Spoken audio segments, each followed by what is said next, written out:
Like something I kind of want to do to preface this is well, I don't even know how I would do this, but like talk about what I really like about Alice in Wonderland. You know what I mean? So like you Mm-hmm. understand where I'm coming from when I'm talking about things that don't really work as well. You know. Mm-hmm. Yeah, go for it. Just real quick, just to So like explain a little summary. is it is like a series of separate locations, characters, and stories where she goes from one location to the next and experiences the characters and stuff. And it's very, very, surreal, and it's really funny. But I really find myself getting really lost, you know what I mean, and wanting to spend a lot of time with the characters. Like, at the tea party, I'd love to hang out with the Mad Hatter or whatever and just, or not drink tea, You want to like, live in that world. and like Tweedledee and Tweedledum, you just listen to them tell stories, you know what I mean? You only get to see them for a little bit, and they tell one story, but like, I do and shake hands, shake hands, shake hands. they tell a walrus and the carpenter, That's which wasn't that's right. wasn't Yeah. which wasn't in this movie. Right. Yeah. Um, Um. and Walrus and Carpenter's great. But yeah, the characters are very effective and magnetic, and vibrant, and bright, and fun. Yeah. They're fun. Yeah. Something that like they didn't bother doing in this movie is making anything fun. Yeah, You there's know? some. That's the thing is like there's kind of this tint over it. You know, what I mean, Oh, I have that blue and gold tint. yeah, like a early 2000s movie poster. Like there were so many shots where like the left side of the background was just like this light, almost baby blue, and then on the right side it was just a goldish orange, and it looked like a fucking B movie in those shots. It yeah. really It's did. like it's such a simple technique to use. Yeah, Simple visual effects is too simple. yeah, and another thing we got to bring up is like this is not Alice in Wonderland. Number one, it's not the original story. It takes place like 15 years after, and it's Yeah. a sequel. So they should have just called it like Alice in Wonderland 2. But besides that, she's not in Wonderland. She's in Underland. So they should have called it that. Or they should have called it like Alice in Underland, and then sometimes in Narnia, and then sometimes in Helm's Deep, and like a bunch of different places. Yeah. None of them being Wonderland. Oh, Alice in James Cameron's Avatar is my. That's what I would have called it. Um, I have this like prediction. I don't know instead how of you'll feel, hmm, but there's so much CGI used. And I really like sometimes it doesn't bother me, but that's as good as it gets. I never really like it, and like I sometimes it just looks really bad and fake. yeah. So do you think there'll be like this kind of transition back to practical effects in Hollywood, or in movies in general? That's your prediction? No, I don't know. Like no. I don't know. I might be alone on this, but I feel like, every once in a while we get a nice little treat that's just like kind of like a novelty. It's like a movie with practical effects. yeah, But no, practical effects are fake. They're fake now. Yeah. They don't look real. And it's really ironic because like I think having something in front of the camera really mhm. is a lot better. Yeah, but I really don't. I really don't get it. I don't get it. Do you get it, Alex? Um, it'd be nice if you would say something so the audience doesn't think I'm crazy. But yeah. But regardless, instead of getting Wonderland, which is supposed to be a wonderful land of wonderful things and colorful Yeah. It's a colors, golden afternoon. we get post-apocalyptic bullshit and like burnt down trees and gray skies and like eternal night and just ugly bullshit. That's something I wrote It's very down. misleading because you see the cover and it's the Mad Hatter in like something that kind of looks like a Wonderland, Yeah, yeah. and then in the movie you get like Mad Max, and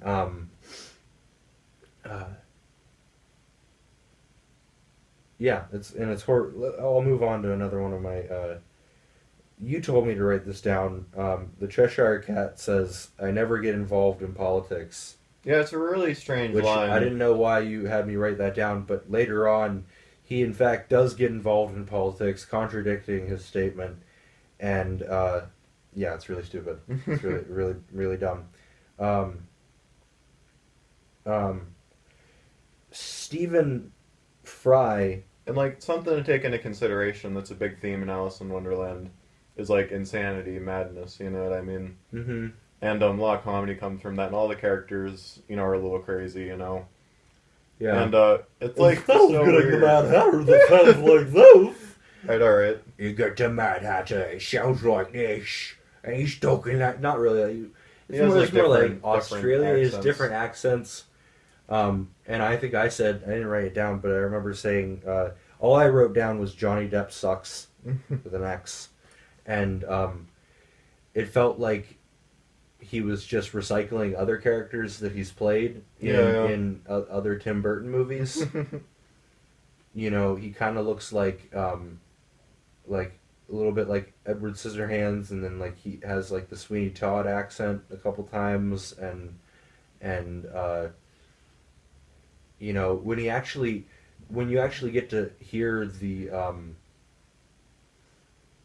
this is just a little thing that I found really annoying.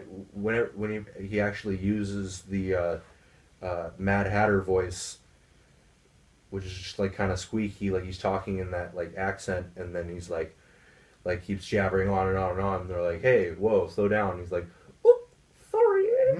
It's like that's all you really get. Other than that, yeah, Johnny Depp sucks. For the record, I do really like Johnny Depp, but it's like He's alright. I don't know about the Mad Hatter. You know what I mean? Like it's weird how big of a character he is, and Yeah. you know, he's like the main character. It's kind of weird.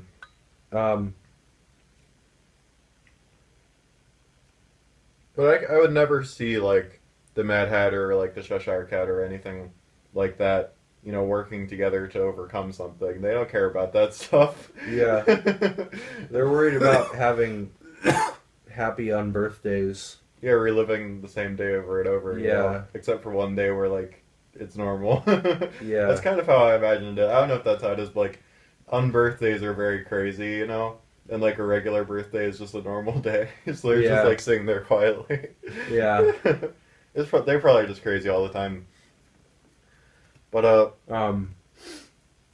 alright, I love my fat boys. that was actually kind of funny. There's like an occasional line here and there that kind of makes you think about Wonderland. You know, it's kind of funny.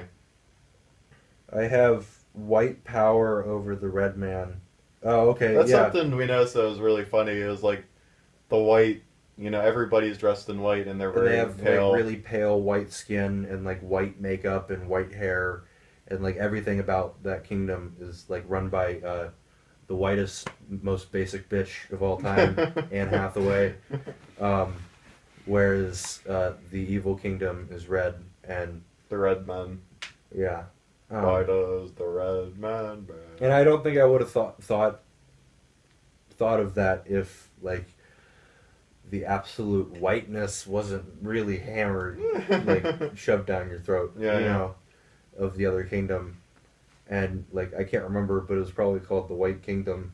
Yeah, I yeah. don't know. White Castle. The White Castle. And then I have Crispin Glover says, "I like largeness." I don't remember. Yes, I remember that. I remember that. That was creepy. I wrote this down. I like largeness. Large women. Big fun. I don't remember that. That's not what he says, but that's what I wrote. But No, I don't remember any of it. I remember. I kind of remember it, but I don't remember why he said it. She's bigger. Do you remember like she enters the Red Queen castle and she like is really small, Oh yeah. and then the rabbit gives her the cake and she grows, and it's just a scene like in the castle where like Yeah, he just a holds her weird up against thing the that you wall. said. He's like, I like large women. And then I have a footnote underneath that says poopy 3D fingers, and I also don't. Okay, what like he? There's a lot of really whorish uses like scenes that take advantage of the 3D technology, which was more of a a cool gimmick at the time, and now it's really worn out. But Yeah. I remember just like a real. It reminded me of the scene in that with the paddle ball in that one movie. I wish now it's just stupid because I can't remember what movie that is. Um, but like he Yeah, I know what you're talking reaches about. out his big black finger at the screen, shoves it in your face, and it makes this farting noise. But Yeah, because like his yeah, suit adjusts so it sounds like a fart. yeah. And like this movie, These are all like really important things to note, and these are like the main reasons that like make this a poorly made film is because his finger made a fart noise. I know, unacceptable. Yeah, so yeah, that's all we have. We just have a bunch of notes of like non-complaints, but uh, but no. Okay, here, wait. Here's But the thing is, like, this movie had some pretty funny, pretty bad examples of 3D, like horrorshness. But like, there is this time where a lot of movies had like stuff like that. You know what I mean? Spy Kids 3D. that's a good example. Yeah. Yeah. I put Changed Clothes Backstreet Boys. Backstreet Boys. You remember that? I think that was because Alice had a lot of clothing changes Yeah, there was some that were off screen, and you didn't get any references to them. Like it was just like she just showed up in a different dress, like every other scene. Yeah. We noticed that. And then here's a really vague one that I should have drank less when I wrote these notes. I said it's not Alice in Wonderland. It's not.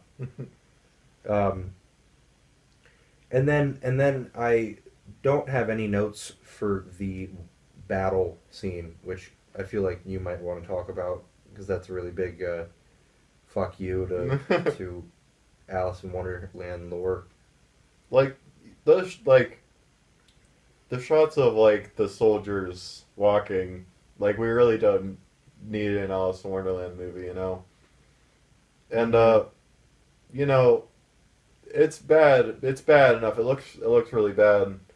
The war, but they're standing on opposite sides. This is something that's kind of funny. I kind of wanted to talk about. Yeah. We could talk about it, but they're standing on opposite sides, and we're not really doing a good job explaining the movie. But if people have seen it, they'll get Yeah. it.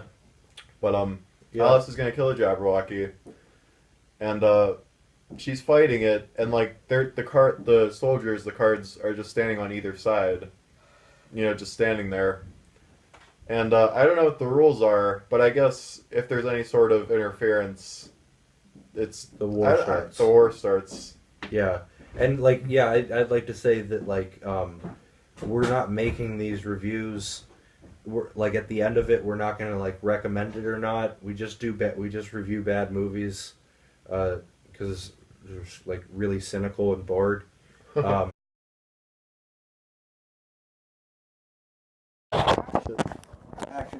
This fucked everything up.